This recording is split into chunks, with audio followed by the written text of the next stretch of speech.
Cities are growing, and with them grows a need to breathe.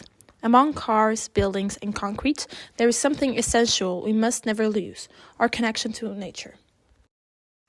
Green spaces are much more than beautiful landscapes.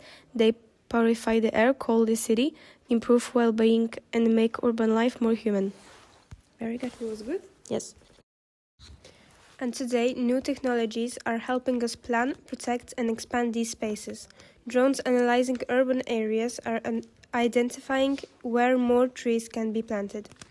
Sensors monitoring soil moisture and nutrients. Smart irrigation systems saving water and watering only when necessary. Good job.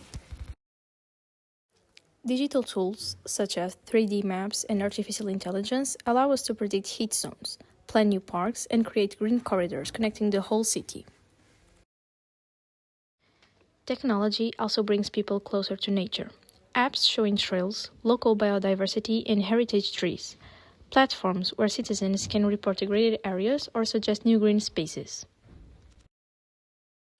The results: color cities, less pollution, more shade, more life, and above all, better quality of life. Green spaces are not a luxury, they are a necessity. They are the lungs of the city, and technology is helping us protect them. The future of cities is greener, more vibrant, and smarter.